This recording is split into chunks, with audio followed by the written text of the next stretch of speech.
60 साल की उम्र के बाद इंसान रिटायर होकर अपना अधिकतर समय घर में ही बिताते हैं। उम्र के इस पड़ाव को बुढ़ापा कहा जाता है और इस पड़ाव को पार करने के बाद लोग मान लेते हैं कि उनका शरीर अब अधिक कामकाज नहीं कर सकता। लेकिन दुनिया में ऐसे लोग भी हैं जिन्होंने बढ़ती उम्र को कभी भी अपनी जिंदगी पर हावी नहीं होने दिया। ऐसे लोग ही दूसरों के लिए मिसाल बनते हैं। हम आपको ऐसे दंपत्ति से मिलाने जा रहे हैं जिनके बारे में जानने के बाद बुजुर्ग खुद को बूढ़ा नहीं समझेंगे और युवा भी जीवन में सफलता के लिए उन्हें अपना आदर्श मानेंगे।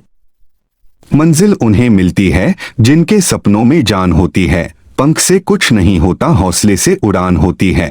किसी शायर की यह लाइनें सहारनपुर के प्रतिष्ठित और जाने माने कारोबारी श्री सुभाष चोपड़ा और उनकी धर्मपत्नी श्रीमती प्रवीण चोपड़ा पर सटीक बैठती है। शुरुआत सुभाष चोपड़ा जी से करते हैं जिनकी उम्र 72 साल की है। इस उम्र में चोपड़ा जी सहारनपुर का पहला 5 स्टार होटल तैयार करवा रहे हैं। चोपड़ा जी रोज निर्माणाधीन 5 स्टार होटल आते हैं और घंटों तक पूरे कामकाज का मुआयना करते हैं। वे होटल के हर कमरे में जाते हैं और पूरी जानकारी लेने के बाद दिशा निर्देश भी देते हैं। इस दौरान वे कई बार सीढ़ियों पर चढ़ते और उतरते हैं। आइए बात करते हैं सुभाष चोपड़ा जी से। जी, मेरा नाम सुभाष चोपड़ा है और मेरी एज 72 ईयर है और पिछले करीब 60 साल से हम लोग बिजनेस में हैं। और स्टार्टिंग में हमारा बिजनेस क्रैकर्स का था जो कि आज भी हम लोग कर रहे हैं और 40 साल तक मैंने उसे खुद किया है। उसके बाद अब मेरा बेटा उसको देख रहा है और उसके बाद फिर हम लोग होटल लाइन में आ गए, टाउनशिप बनाने लगे, प्रॉपर्टी के काम हम लोग करने लगे और आज भी हम लोग हर साल एक प्रोजेक्ट जो है तैयार करते हैं। अभी हम एक 5 स्टार होटल बना रहे हैं। इसके बाद एक बड़ी टाउनशिप है ग्रीन वैली के नाम से, वो 21वें लास्ट में हम स्टार्ट करेंगे। सर, जैसा कि आपने बताया कि आपने 40 साल तक फायरवर्क्स में क्रैकर्स का बिजनेस में आपने, उसके बाद आपने बिजनेस लाइन चेंज की, उसकी क्या वजह थी?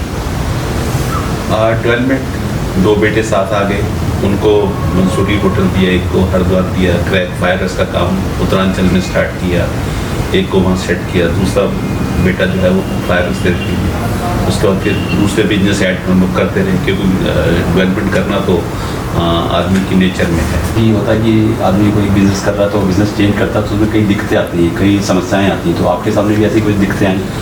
नहीं, कभी कोई दिक्कत नहीं। हम लोगों ने जिस काम को भी चाहा है उसको जुनून की तरह किया है, अपने में जुनून पैदा किया कि ये काम तो कुछ भी नहीं है, हम लोग कर सकते हैं।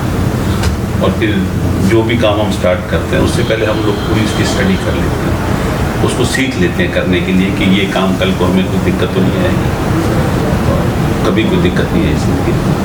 आपके इस बिजनेस में या जो आपका बिजनेस आप करते हैं तो उसमें आपको प्रेरणा कहाँ से मिली इतना करने की? ये तो एक नेचुरल है, इंसान सोचता है, डेली सोचता है कि मुझे क्या करना है। और फिर जो इंसान खाली नहीं रहता उसे तो एक प्रोजेक्ट पूरा करने के बाद दूसरा काम चाहिए। उसके शरीर में तो काम समा चुका है, उसे तो कुछ ना कुछ करना चाहिए। वो एक दिन में अगर खाली बैठेगा तो बीमार हो जाएगा। आपने जैसे बताया आपकी 72 ईयर्स हैं, तो एक आपका रूटीन, डेली का रूटीन है, उसके बारे में बताएं। आप कितने बजे उठते हैं और दिन भर में आपकी रूटीन क्या रहता है? मेरी नींद जो है वो 8 घंटे है और कम से कम 12 घंटे डेली मैं काम करता हूँ और इससे कम अगर मैं काम करूँगा तो मेरा शरीर जो है वही बेकार हो जाएगा। आदत पड़ी हुई है मुझे बचपन से इतना काम करने की और आज भी वही आदत बरकरार करता हूँ। 12 के 14, 16, 18 भी करता हूँ मगर 12 रूटीन में करता हूँ। मेरा मैक्सिमम 90% फील्ड वर्क ही रहा है। जब मैंने फाइबर्स का बिजनेस करता था तो मैं 40 साल, जब 41 साल तक मेरी टूरिंग लाइफ, पूरी हिंदुस्तान में हमारा क्रैकर्स का सामान जाता है और सबका टूर जो है मैं खुद बुकिंग करता था, कलेक्शन करता था। और उसके बाद अब भी प्रोजेक्ट करता हूँ तो उसके मेरा सारा दिन, कम से कम दिन में 15 किलोमीटर से 20 किलोमीटर तक मेरे को डेली अभी पैदल चलना पड़ता है। ऐसा है, ज़िंदगी हर दिन स्ट्रगल है आपकी, हर दिन स्ट्रगल है और आपको जब सुबह उठते हैं तो आपको स्ट्रगल शुरू करना है और स्ट्रगल करते करते रात को सो जाना है। तो स्ट्रगल में तो बिजनेस में तो बहुत स्ट्रगल आते हैं, हर दिन स्ट्रगल आते हैं हमें, मगर हमारा काम ही सिर्फ ये रह गया कि हमें उनको दूर करना है। तो इसलिए अब हम लोग उनको भी सोचते नहीं, दिखते हैं तो देखिए बिजनेसमैन के साथ हर वक्त दिखतों के अलावा बिजनेसमैन के पास और कुछ है ही नहीं, मगर हम लोग अपना वर्क जो है उसे हमने कभी नहीं किया। जैसे आपने बताया कि आप 12 घंटे काम कर रहे हैं और आगे भी आपकी प्लानिंग काम करने की है। हाँ। तो वो प्लानिंग में आप उसको कुछ इस एज में कोई प्रॉब्लम तो नहीं रही कि भाई जैसे अभी आपकी 72 एज हो गई और नया प्रोजेक्ट भी आप प्लानिंग कर चुके हैं, तो आपको ऐसा तो लगता है कि अरे जितना मैं आज से 50 साल पहले वर्क करता था, जिस कॉन्शियस से करता था, उतना ही आज भी करता हूँ। उसमें मेरे को कोई अंतर नहीं। और फिर ज़िंदगी भर मैंने कोई मेडिसिन या कोई चेकअप जो मैंने वो आज तक नहीं करवाया था। सिंपल खाना खाते हैं तो, और कुछ ऐसा नहीं।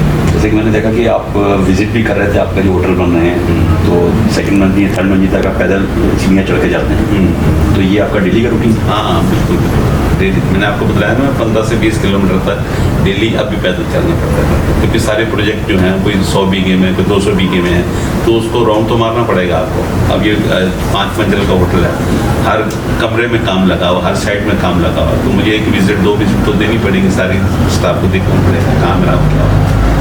कहते हैं कि हर सफल इंसान की सफलता में किसी औरत का हाथ होता है। आज सुभाष चोपड़ा जी जिस मुकाम पर है, वहां तक पहुंचने में उनकी धर्मपत्नी श्रीमती प्रवीण चोपड़ा जी ने पूरा साथ दिया है। 18 साल की उम्र में शादी होने के बाद ससुराल में प्रवीण चोपड़ा जी ने न सिर्फ पूरा घर परिवार संभाला, बल्कि घर से बाहर निकलकर परिवार के क्रैकर्स के कारोबार को भी आगे बढ़ाया।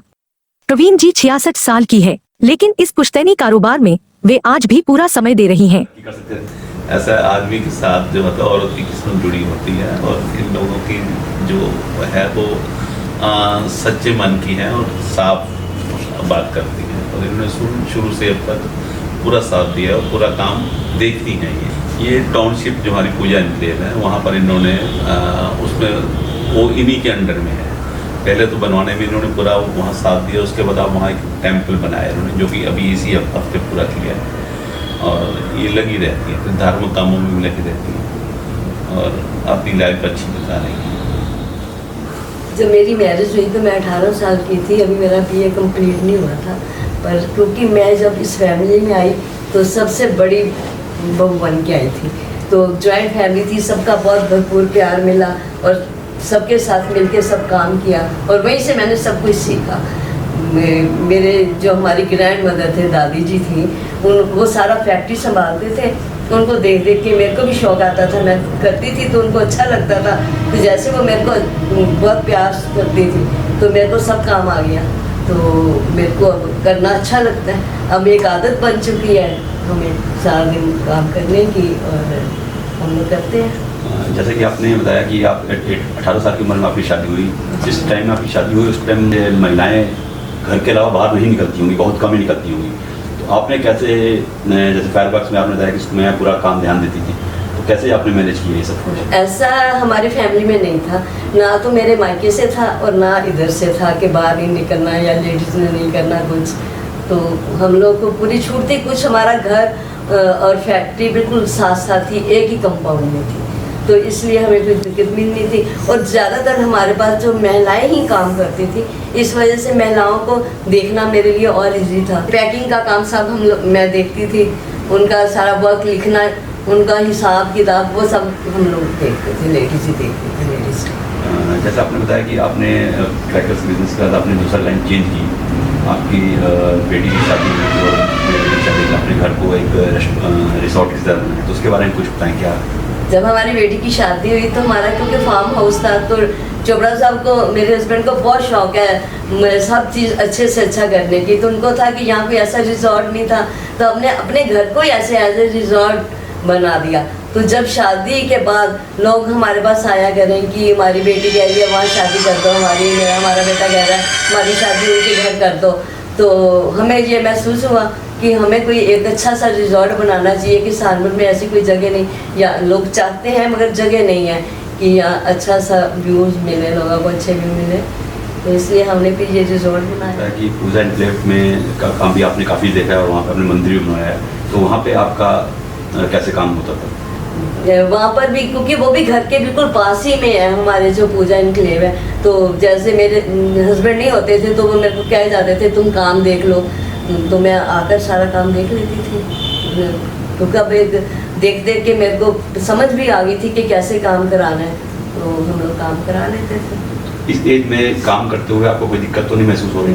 ये टचवुड भगवान का शुक्र है बहुत बहुत कि हम लोग कोई मेडिसिन नहीं ले रहे, सुबह अपना जैसे रेगुलर योगा करते हैं, वॉक करते हैं, हम भी ऐसे रूटीन में रखा हुआ है और सिंपल खाना खाते हैं, हर चीज़ फ्रेश, घर की सब्जियां, घर का दूध दही, हर चीज़ हम घर का ही लेते हैं। तो जैसे इस टाइम लोगों में कोरोना भी है और भी बीमारी भी जैसे इस तरह है, तो उसमें आप को क्या लगता है कि जैसे आप लोग जैसे कि अपनी ज़िंदगी जी है, तो लोगों को कैसे अपने आप को आपकी तरह मेंटेन करने के क्या करना चाहिए?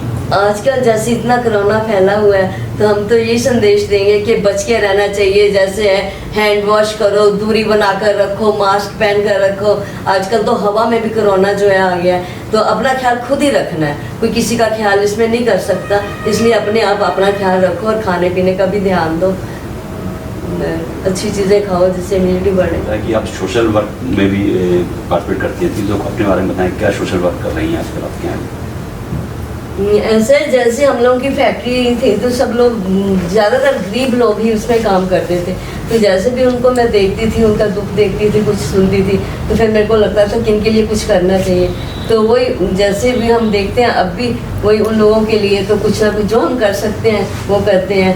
मंदिर है जैसे, या कोई गौशाला है, कोई गुरुद्वारा, कोई भी जैसे धार्मिक जगह वो लोग कहते हैं, तो हम लोग वहाँ जाते हैं और साथ को सहयोग देते हैं तन मन धन से। अच्छा लगता है, क्योंकि भगवान के साथ जुड़ना तो सबसे बड़ी बात है ना। इंसान के साथ तो इंसान जुड़ा है, पर उसके साथ जुड़ना जो है वो तो ऊपर वाले की कृपा ही है। वैसे तो हमारे ऊपर कि जो हम उनके साथ भी जुड़े हुए हैं। जैसे आपने अपनी लाइफ में स्टार्टिंग से लेकर अब तक का जो सफ़र तय किया है, उसे देखते हुए आप आज की महिलाओं को क्या संदेश देना चाहेंगी? मैं यही कहूँगी कि आजकल के बच्चे या महिलाएं हैं, वो इतना वर्क नहीं करना चाहते, आराम परस्त हो गए हैं, हर चीज़ बड़े इजी मिल रहा है तो उसको यूज़ कर रहे हैं। मगर अपनी हिसाब से इंसान को अपना एक टाइम टेबल सेट करना चाहिए और उसके हिसाब से जीना चाहिए, और अपने बच्चों को भी जो अपना दिखाना चाहिए कि हमारा धर्म क्या है या हमारा कल्चर क्या है। आजकल के बच्चों को अपना कल्चर पता ही नहीं कुछ भी, तो ये नहीं पता हमारा क्या धर्म है, हमने क्या करना है। तो इसलिए मैं ये चाह रही हूँ कि सब लोग अपने जो है पीछे का टाइम जो हम स्पेंड कर चुके हैं, अगर हम उसे याद करें तो वो बहुत ज़्यादा अच्छा है। आज के बच्चे सब एक दूसरे से दूर हो रहे हैं, किसी को जॉइंट फैमिली में ख़त्म हो रही हैं। बच्चों को सिखाएं, इकट्ठे बिठाएं, अपनी फैमिली में इकट्ठे हों, हफ्ते में एक आध बार सबको इकट्ठा करें, ताकि उनको अपना पता रहे बच्चों को कि क्या हमने कैसे रहना है। एक एक दो दो बच्चे हैं, कोई किसी का बहन नहीं, कोई किसी का भाई नहीं, तो उसमें जो है आजकल ये दिक्कत आ रही है कि बच्चे अपने आप में मस्त हैं, कोई किसी के साथ मिलके किसी के पास आ जाके कुछ नहीं। उनको महिलाओं को सिखाना चाहिए कि हमने अपने परिवार में कैसे बच्चों के साथ एक दूसरे के साथ मिलकर रहना है। तो ये थे चोपड़ा दंपत्ति जो जीवन की जंग में रोज जीत हासिल कर रहे हैं। इसका राज साधारण जीवन, नेचर से नजदीकी और शरीर को आराम पस्त न बनाकर काम करते रहना है। अगर आप भी हमेशा खुद को फिट रखना चाहते हैं तो चोपड़ा दंपत्ति आपके लिए एक मिसाल है।